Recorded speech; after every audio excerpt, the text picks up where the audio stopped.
Hi, Jet fans. This is Jets Chaos, and I am here for the much anticipated draft picks review. Now, we started this draft opening night, pick 10, and what do? Suddenly, we see that the Minnesota Vikings are on the clock, and we trade down and we get ourselves a couple of more picks. We had to give up a pick and we gained a pick. And so suddenly now we have one pick, 129, along with 134. We have pick 111. And hey, that's good. There's nothing wrong with that. And then we get up there and we pick the same guy that we would have picked at 10. So, by the way, everything we got out of that trade was just pure, here's free picks. But Minnesota felt they had to do it because there's no way for them to have known for sure that a team like Denver was going to trade up with us and ruin their opportunity. I think that the Atlanta pick of Michael Penix really helped us and put a lot of pressure onto Minnesota to make sure they got their guy. And we benefited from that. And of course, we go up there and we take Fashanu. Now, I know the fan base is very split on this. Half the fan base wanted a weapon, half wanted tackle. The weapon side of it was split a little bit because there were a portion of those people who wanted Bowers. The Jets come up. They had the option to take Bowers. They had the option to take Fashanu. Now, if you remember way back in January, even back as far as December, November, the two big tackles coming out were Joe Alt and Olu Fashanu.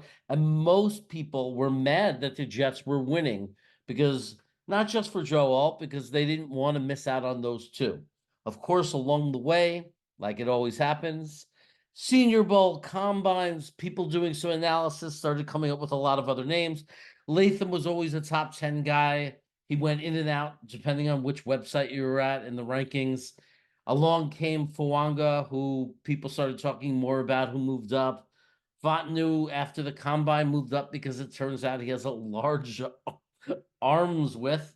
So suddenly, and then Mims, who didn't play a lot, he didn't have a lot of tape, but he was very dominant. So there's a lot of guys starting to get talked about. But originally, it was all to Fashanu. And the reason it was Fashanu is because Fashanu, playing for Penn State, playing against the league competition, gave up 0 sacks. That's right. He gave up 0 sacks. Some criticism about his ability to block for the run blocking. Now, it's amazing how people will blow things out of proportion. While it is true that his run blocking is not as strong or as much of an asset as his pass blocking, it's not a weakness. It's not something he's bad at or can't do. And the good news is from his junior year to his senior year, he showed a lot of improvement, which is a very good positive as well, because it shows growth. Also, if you're drafting a tackle and they have one weakness and a strength, you want the weakness to be the run blocking, and you want the strength to be in the pass protection. The pass pro for a left tackle is absolutely critical, while run blocking is more fun for offensive linemen. It's the more coachable thing. It's the thing they get stronger and better at. I'm really not worried about it. It hurts not to get Bowers. It hurts not to get another top weapon like that, but we'll talk about what the Jets did in the second round. Overall, I told everybody I'd be happy either way, as long as we got someone that makes the team better. I believe that Fashanu gives us much needed depth on the offensive line. When's the last time we've ever played our entire offensive line without an injury? I feel a lot better about it now. Fashanu is definitely, a happy scenario that where he was even there on the board for us. So go Jets. And that is my round 1 evaluation. I'll give it an overall B+. I'm feeling pretty good about it. I'm excited.